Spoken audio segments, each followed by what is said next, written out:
नमस्कार दोस्तों। स्वागत है आपका हमारे हेयर फॉल सीरीज की सबसे इम्पोर्टेंट और सबसे जरूरी पार्ट 3 में।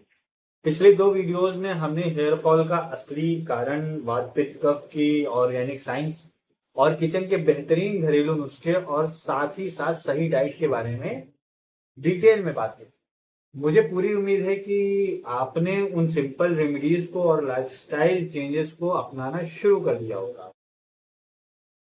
लेकिन आज का ये जो तीसरा वीडियो है, इस पूरी सीरीज का सबसे जो है इम्पोर्टेंट और क्रिटिकल पार्ट के अंतर्गत हम इसको समझ सकते हैं। आज हम बात करेंगे उन एडवांस आयुर्वेदिक सीक्रेट्स और उन एडवांस आयुर्वेदिक थेरेपी या टेक्निक्स की, उन डीप थेरेपीज की जो जिद्दी से जिद्दी यानी पुराने से पुराने हेयर फॉल और गंजेपन को भी हद से ठीक करने की ताकत रखती है। लेकिन दोस्तों, उन एडवांस थेरेपीज पर जाने से पहले आज मैं आपको एक बड़ा रियलिटी चेक देना चाहता हूं। मैं आज आपको एक ऐसी मेडिकल वार्निंग देने आया हूं जो ना सिर्फ आपके पैसा बचाएगी बल्कि आपकी हेल्थ और आपके बालों को हमेशा के लिए बर्बाद होने से भी बचाएगी। आजकल इंटरनेट, यूट्यूब, इंस्टाग्राम पर एक बहुत ही खतरनाक ट्रेंड चल रहा है। हर दूसरा इंसान हर चीज को घर पर ही डू इट योरसेल्फ यानी DIY करने की कोशिश कर रहा है।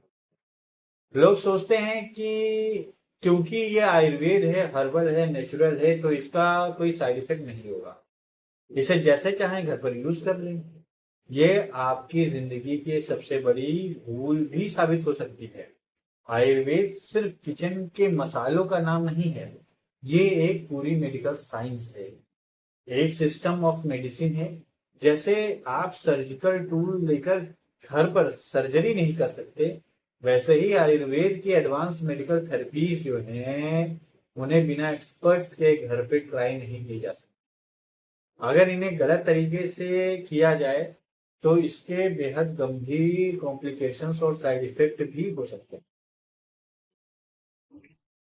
आज के इस डिटेल्ड वीडियो में हम एक एक पॉइंट को पूरी गहराई से खोलेंगे। हम जानेंगे कि घरेलू नुस्खे कब तक काम करते हैं और उनकी लिमिट क्या है। कब आपको प्रोफेशनल आयुर्वेदिक डॉक्टर या किसी प्रोफेशनल डर्मेटोलॉजिस्ट की सलाह लेनी चाहिए। कौन सी थेरेपीज आप घर पर कर सकते हैं और कौन सी थेरेपीज ऐसी हैं जिन्हें अगर आपने घर पर करने की कोशिश की तो आपके बचे खुचे बाल भी हमेशा के लिए गायब हो सकते हैं या जा सकते हैं।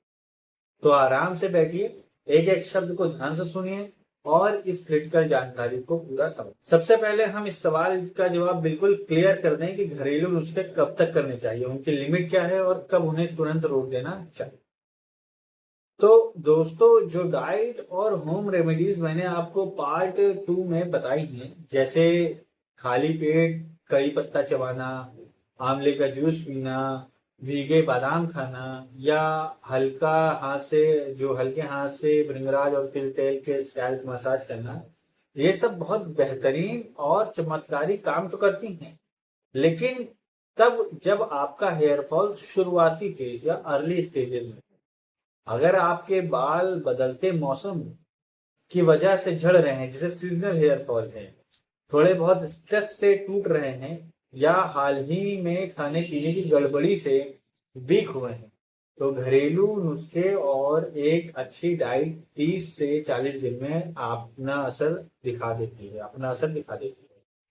आपके बालों की रूट्स को न्यूट्रिशन मिलता है और हेयर फॉल नॉर्मल हो जाता है। लेकिन अगर आपको लगातार 2-3 महीने ढेर सारे नुस्खे और सिस्टमिक तरीके करने के बाद भी कोई फर्क नहीं दिख रहा है और आपका हेयर फॉल बढ़ता ही जा रहा है, तो आपको ये समझना होगा कि प्रॉब्लम अब किचन की रेमेडीज से बहुत आगे निकल चुकी है। ये हेयर फॉल किसी आम वजह से नहीं, बल्कि शरीर के अंदर बैठी किसी इंटरनल मेडिकल कंडीशन के या किसी गंभीर बीमारी की वजह से भी हो सकता है। आइए समझते हैं ऐसी कौन सी कंडीशन है जहां घरेलू नुस्खे काम नहीं कर रहे। सबसे पहली चीज है क्रोनिक हार्मोनल इम्बैलेंस।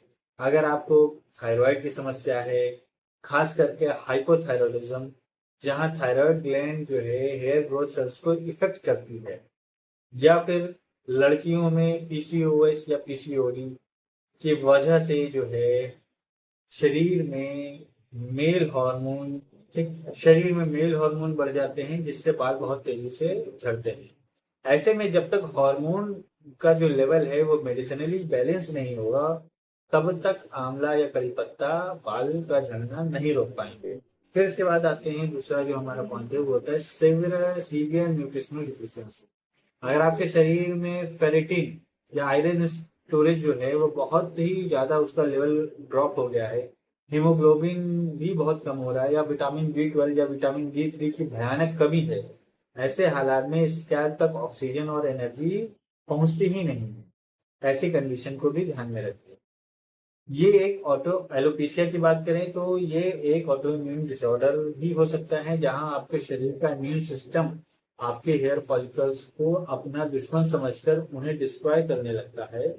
इसमें सिर पर गोल गोल सिक्के जैसे बिल्कुल साफ और चिकने पैसेज बन जाते हैं। ये कोई आम हेयर फॉल नहीं है। ऐसे किसी भी हालत पे इंटरनेट को देखकर या इस तरह की कोई और शारीरिक समस्या को दिखते हुए इंटरनेट पर देखकर नए नए हेयर पैक्स लगाना, नींबू लगाना या प्याज का रस लगाना बंद करिए। प्याज का रस या एसिडिक चीजें ऐसी सेंसिटिव स्कैल्प पर लगाने से फॉलिकल्स हमेशा के लिए स्कैर बन जाता है, उनमें स्कैर भी बन सकता है और वहां दोबारा बाल उगना मुमकिन। तो ऐसे किसी भी हालात में इंटरनेट पर देखकर नए नए हेयर पैक्स लगाना, नींबू रगड़ना या प्याज का रस लगाना बंद कीजिए। ये इस सही समय पर एक क्वालिफाइड प्रोफेशनल आयुर्वेदिक डॉक्टर या MD आयुर्वेद के पास जाने का सोचिए। डॉक्टर आपकी प्रकृति को समझेंगे, इंटरनल ब्लड टेस्ट करवाएंगे और आपकी बीमारी के मुताबिक आपको इंटरनल मेडिसिन प्रेस्क्राइब करेंगे। हेयर फॉल सिर्फ एक बाहरी प्रॉब्लम मत समझिए, ये आपके इंटरनल ऑर्गन की हेल्थ का रिपोर्ट कार्ड भी हो सकता है। अब आते हैं आयुर्वेद के एक बेहद पावरफुल और एडवांस साइंटिफिक सीक्रेट पर, जिसे कहते हैं नस थेरेपी। हमारे शास्त्रों में लिखा है नासा ही सिरसो द्वारा। इसका सरल मतलब यह है कि हमारी नाक हमारे सिर का और हमारे दिमाग का, हमारे नर्वस सिस्टम का दरवाजा है। जो दवा आप पेट में खाते हैं वो पहले डाइजेस्ट होती है, लिवर में जाती है और फिर ब्लड के रास्ते सिर तक पहुंचती है। लेकिन नस एक ऐसा रास्ता है जो डायरेक्ट आपके सिर के टिश्यूज और हेयर रूट्स को हिट करता है। अब ये काम कैसे करता है? तो हमारी नाक के अंदर ये काम कैसे करता है तो हमारी नाक के अंदर ऑल्फैक्टरी पाथवे और म्यूकस मेम्ब्रेन होती है। वो हमारे दिमाग के हाइपोथैलेमस और नर्वस सिस्टम से बहुत क्लोजली कनेक्ट होती है। आयुर्वेद के मुताबिक नाक के अंदर एक पॉइंट होता है जिसे श्रृंगाटक मर्म कहते हैं। ये हमारे सिर की सारी ब्लड वेसल्स और नर्व्स का संगम होता है, जंक्शन होता है। जब हम नाक में मेडिकेटेड आयुर्वेदिक तेल डालते हैं तो वो मर्म पॉइंट को स्टिमुलेट करता है। और हमने पार्ट 1 में सीखा था कि जब हम बहुत ज्यादा मेंटल टेंशन या स्ट्रेस लेते हैं तो दिमाग में एक आग पैदा होती है, जिसे बढ़ा हुआ पित्त हमने बताया था और वो बढ़ा हुआ बात भी बताया था। तो ये टेंशन जो है हमारे स्कैल्प के ब्लड सर्कुलेशन को फ्रीज कर देती है और हेयर रूट्स को बर्न कर देती है। नस थेरेपी हमारे दिमाग के उस स्ट्रेस सेंटर को कूल डाउन करता है, स्ट्रेस हार्मोन कॉर्टिसोल को ड्रॉप करता है और आपके स्कैल्प की माइक्रो सर्कुलेशन, छोटी छोटी ब्लड वेसल्स जो होती हैं उनको खोल देता है। जब ब्लड फ्लो बढ़ता है तो जो हेयर रूट्स हैं उनको ऑक्सीजन और न्यूट्रिशन का जो मात्रा है वो डबल हो जाती है, जिससे हेयर फॉल तुरंत रुकता है और नए बाल उगने लगते हैं। अब यहाँ आपको बहुत ध्यान से समझना होगा कि आप घर पर क्या कर सकते हैं और क्या नहीं। नस सिर्फ दो तरह का होता है। एक होता है प्रतिमर्श नस, जो ये डेली लाइफस्टाइल का हिस्सा है और बिल्कुल सेफ है। इसमें आपको कोई बड़ा ट्रीटमेंट नहीं करना होता। रोजाना रात को सोने से पहले, सुबह नहाने के बाद आप अपने बेड पर लेटिए, सिर को थोड़ा पीछे झुकाइए और शुद्ध अणु तेल को जो है या आलमंड ऑयल या प्योर देसी घी को सिर्फ 2 ड्रॉप अपनी दोनों नाक में डाल लीजिए। ऑयल और जो इसमें है इसको आप अपने डॉक्टर से या किसी प्रोफेशनल आयुर्वेदिक डॉक्टर से सलाह करके सिलेक्ट कर सकते हैं। इसके बाद हल्के हाथ से नाक और चेहरे के ऊपर की तरफ मसाज कीजिए और लंबी सांस लीजिए। ये बिल्कुल सेफ है और इससे आपका वात शांत रहेगा। नींद अच्छी आएगी। नींद अच्छी आएगी और बाल भी मजबूत होंगे। दूसरा आता है मर्स नस। जब हेयरफॉल बहुत सीवियर होता है तो आयुर्वेदिक डॉक्टर एक एडवांस प्रोसेस करते हैं जिसे कहते हैं मर्स नस। कहते हैं कि इसमें पेशेंट को एक स्पेशल टेबल पर लिटाकर पहले चेहरे और सिर का थर्मल सेडेशन, अभ्यंग और स्वजन किया जाता है। फिर इसके बाद डिजीजेस के अकॉर्डिंग हैवी डोज में 6 से 8 ड्रॉप या उससे भी ज्यादा तीखी जड़ी बूटियों का रस या मेडिकेटेड तेल नाक में डाला जाता है। इससे घर पर क्यों नहीं करना चाहिए? अगर आपने बिना स्टीमिंग के और गलत पोस्चर में या हैवी ड्रॉप्स नाक में डाल दिए या फिर जो ऑयल आपको प्रिस्क्राइब नहीं हुआ है उसकी जानकारी के अभाव में आप ऐसा करते हैं तो वो लिक्विड आपके खाने की नली में या सांस की नली में जा सकता है या इससे आपको इंस्टेंट चोकिंग हो सकती है, भयानक खांसी और लंग में इंफेक्शन भी हो सकता है। या फिर अगर प्रिस्क्राइब्ड ऑयल नहीं है तो सीवियर साइनोसाइटिस, नाक और सिर में भयानक दर्द या चेहरे पर रैशेस और जलन भी हो सकती है जिससे आपको इरिटेशन हो सकता है। और इसलिए अगर आपको एडवांस नस ट्रीटमेंट चाहिए तो हमेशा एक क्वालिफाइड आयुर्वेदिक क्लिनिक में एक्सपर्ट थेरेपिस्ट से ही करवाएं। दूसरा आता है panchakarma detoxification, the ultimate deep cleaning. दोस्तों, आयुर्वेद का सबसे बड़ा ब्रह्मास्त्र है पंचकर्म।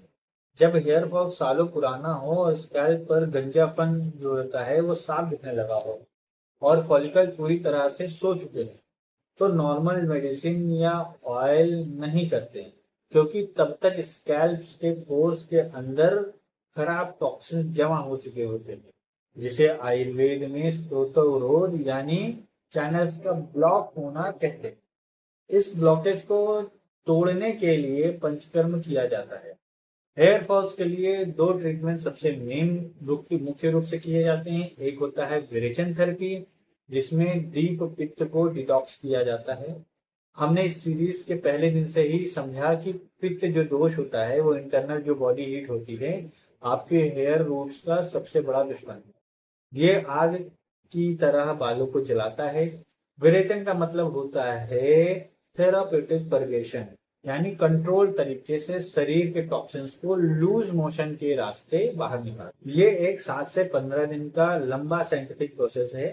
दिन जो होते हैं वो डॉक्टर और व्यक्ति और रोग के अनुसार आगे पीछे भी हो सकते हैं। डॉक्टर पहले आपको कुछ दिनों तक मेडिसिनल घी या स्नेहन पिलाते हैं जिससे शरीर के जितने भी डीप सीटेड टॉक्सिन्स होते हैं वो मेल्ट होकर आपके डाइजेस्टिव ट्रैक्ट में जमा हो जाते हैं। फिर एक स्पेशल दिन आपको परगेटिव हर्ब्स या औषधियां दी जाती हैं जिससे आपको लूज मोशंस होते हैं और इस रास्ते से आपके लीवर, गॉल ब्लैडर और ब्लड में बैठा सारा पुराना खराब पित्त शरीर से बाहर निकल जाता है। जब शरीर अंदर से बिल्कुल साफ और कूल हो जाता है तो बालों का झड़ना नेचुरल तरीके से ब्लॉक हो जाता है। बात करते हैं दूसरी एडवांस थेरेपी के बारे में जिसे कहते हैं रक्त मोक्षण। किसके द्वारा? जलौका के द्वारा। जलौका अवचरण यानी लीच थेरेपी। जब स्कैल्प पर पैचेस बन जाते हैं जैसे इंद्रलुक या एलोपेशिया तो वहां का जो ब्लड है वो सर्कुलेशन जो है वो बिल्कुल डेड हो जाता है और खराब कफ और रक्त वहां एक हार्ड शाइनी लेयर बना देते हैं जिससे नए बाल बाहर नहीं आ पाते। इस प्रोसेस में qualified Ayurvedic doctor medicinal leches को आपके स्कैल्प पर उस गंजेपन वाले इलाके में पैचेस पर लगाते हैं और ये लीचेस बिल्कुल पेनलेस होती हैं। ये स्कैल्प के अंदर बैठे इम्प्योर थिक टॉक्सिन ब्लड को सक करती हैं, सोख लेती हैं। इसके साथ साथ जब लीच स्टक करती है तो वो अपने सलाइवा से 100 से ज्यादा बायो एक्टिव एंजाइम्स पेशेंट के स्कैल्प में इंजेक्ट करती है जैसे हीरोडिन और हिस्टामिन लाइक सब्सटेंस। ये एंजाइम्स वहां के जमे हुए ब्लड क्लॉट्स को मेल्ट करते हैं और ब्लड वेसल्स को डायलेट भी करते हैं। और वहां का जो ब्लड सर्कुलेशन है इससे इंस्टेंटली लगभग 10 गुना बढ़ जाता है। नतीजा ये होता है कि सोए हुए जो हेयर फॉलिकल्स है वो अचानक से ऑक्सीजन और न्यूट्रिशन से भंडार उनको मिल जाता है और देखते ही देखते वहां नए छोटे बाल बेबी हेयर उगना शुरू हो जाते हैं। अब मैं आप सभी से बेहद गंभीरता से गुजारिश करता हूँ, पंचकर्मा या लीच थेरेपी का कोई भी प्रोसेस खुद घर पर ट्राई करने की गलती मत कीजिए। इंटरनेट पर कुछ व्यूज और लाइक्स के लिए लोग चीजों को बड़ा आसान तो दिखाते हैं, पर यह बेहद खतरनाक और जोखिम भरा होता है। जानते हैं क्यों? मैं आपको बताता हूँ। सबसे पहले विरेचन के कॉम्प्लिकेशन की बात करते हैं। अगर आपने घर पर स्वयं पेट साफ करने के लिए कोई बहुत तेज काढ़ा या कैस्टर ऑयल बिना सोचे समझे हैवी डोज में पी लिया, तो आपको अनकंट्रोलेबल डायरिया या वोमिटिंग हो सकती है। इससे शरीर में डिहाइड्रेशन, पानी की कमी हो जाएगी और क्या होगा, इलेक्ट्रोलाइट का इम्बैलेंस हो सकता है। आपका जो बीपी है वो इतना ज्यादा ड्रॉप हो सकता है कि इंसान कोमा में भी जा सकता है या किडनी फेलियर तक का भी हो सकता है। डॉक्टर्स इसे पहले पेशेंट की पल्स और पेशेंट्स की स्ट्रेंथ चेक करते हैं, तभी औषधि और जो विरेचन की जो माध्यम है उसके बारे में पूरी रूप से डिस्क्राइब किया जाता है। ये पूरी एक अलग साइंस है, इसके लिए किसी प्रोफेशनल डॉक्टर्स की सलाह जरूरी है। दूसरा, कुछ लोग ऑनलाइन शॉपिंग वेबसाइट से मेडिसिनल लीचेस खुद ऑर्डर करके मंगवाते हैं और घर पर लगाने की कोशिश करते हैं। ये भी एक खतरनाक प्रोसीजर है। इसको भी जो है इसको भी किसी प्रोफेशनल के द्वारा ही कराइए। बात करते हैं लीचेस की, तो नॉन मेडिसिनल लीचेस, अगर आपने गलत या पॉइजनस लीच यूज कर ली तो वो स्कैल्प पर सीवियर इन्फेक्शन को पैदा कर देगी। आप सीवियर ब्लड इन्फेक्शन से क्या होगा, लीच लगाने से पहले और बाद में स्कैल्प को और लीच को प्यूरिफाई करना, और अगर ये सही ढंग से नहीं किया गया तो ब्लड में बैक्टीरियल इन्फेक्शन हो जाएगा, जिसे मेडिकल लैंग्वेज में सेप्सिस भी कहा जाता है। ये जानलेवा हो सकता है। दूसरा है परमानेंट हेयर लॉस। अगर घर पर गलत तरीके से लीच लगाई गई और स्कैल्प पर डीप वॉर्म या जख्म बन गया तो वहां की स्किन जो होता है वो स्कार हो जाएगी, वहां पे स्कार हो जाएगा। अब स्कार स्किन पर लाइफ में कभी भी बाल दोबारा उगना मुश्किल हो जाता है या कभी कभी नहीं भी उगते। प्रकृति और डोज का खेल की बात करें, आयुर्वेद में हर इंसान का शरीर अलग है। एक डॉक्टर ही तय कर सकता है कि आपको किस थेरेपी की कितनी जरूरत है, कितनी देर के लिए जरूरत है और आपका शरीर उसे झेल पाएगा या नहीं। तो दोस्तों, आज की इस पार्ट 3 की कॉम्प्रिहेंसिव सीरीज का जो हमने आखिरी पड़ाव है, इसमें मेरा सबसे बड़ा जो टारगेट है, मकसद है, आप सबको सिर्फ इन्फॉर्म कर देना नहीं है, बल्कि आपको पूरी तरह से जागरूक और सेफ करना भी है। हेयर फॉल हेयर फॉल या गंजापन कोई एक ऐसी बीमारी नहीं है जिससे आपका कॉन्फिडेंस कम हो जाए या आप डिप्रेशन में चले जाएं। अपने शरीर को समझिए, उसे सही वक्त दीजिए, उसे सही वक्त पे सही ट्रीटमेंट दीजिए। अगर आपका हेयर फॉल अभी शुरू हुआ है तो पार्ट 2 में बताई गई डाइट, सुबह खाली पेट कड़ी पत्ता चबाना, आंवला पाउडर का सेवन और हल्के हाथ से ल्यूकवार्म ऑयल्स की मसाज की, 40 से 50 दिन में आपको रिजल्ट्स बेहतरीन मिलेंगे। लेकिन अगर आपका हेयर फॉल बहुत पुराना है, पैचेस बन रहे हैं या कोई हार्मोनल प्रॉब्लम है या कोई बीमारी की हिस्ट्री है आपको, तो किसी शॉर्टकट के पीछे मत भागिए। किसी महंगे शैम्पू के झूठे एडवर्टाइज पर अपना पैसा बर्बाद मत कीजिए। एक क्वालिफाइड आयुर्वेदिक डॉक्टर या किसी प्रोफेशनल डर्मेटोलॉजिस्ट के पास जाएं, उनसे सलाह लीजिए और अगर वो कहें तो उनकी देख रेख में क्लिनिकल थेरेपीज और क्लिनिकल ट्रीटमेंट, और आयुर्वेद में देखा जाए तो नस या पंचकर्म करवाएं। सही रास्ता ही आपको सही और परमानेंट रिजल्ट देगा। अगर आपको मेरी ये ऑनेस्ट कोशिश, ये साइंटिफिक अप्रोच और इस पूरी सीरीज की जानकारी आपको वैल्यूएबल और सच्ची लगी हो तो इस वीडियो को लाइक जरूर करें। इस वीडियो में आपने हर उस दोस्त इस वीडियो को अपने हर उस दोस्त, फैमिली मेंबर या व्हाट्सएप ग्रुप में शेयर कीजिए जो हेयर फॉल से परेशान हैं और इंटरनेट के गलत नुस्खे ट्राई करके अपनी हेल्थ खराब कर रहे हैं। उन्हें एक जिम्मेदार इंसान की तरह सही और सेफ रास्ता दिखाएं। इस पूरे 3 पार्ट की सीरीज पर आपका क्या एक्सपीरियंस रहा, आपको कौन सी बातें सबसे अच्छी लगी, और मुझे कमेंट्स में खुलकर बताएं। चैनल को सब्सक्राइब कर लीजिए ताकि हेल्थ और मेडिकल साइंस की ऐसी सच्ची और ऑथेंटिक बातें हमेशा आप तक पहुंचते रहें। आप अपने शरीर का ध्यान रखिए। अगर किसी प्रकार के हेयर फॉल से संबंधी आप मेरे से कंसल्टेशन चाहते हैं तो लिंक डिस्क्रिप्शन में दिया गया है, आप वहां के माध्यम से मुझसे कांटेक्ट कर सकते हैं। स्वस्थ रहिए, सेफ रहिए, जागरूक रहिए, आयुर्वेद अपनाइए। मिलते हैं अगली वीडियो में, अगली सीरीज में। तब तक के लिए नमस्कार।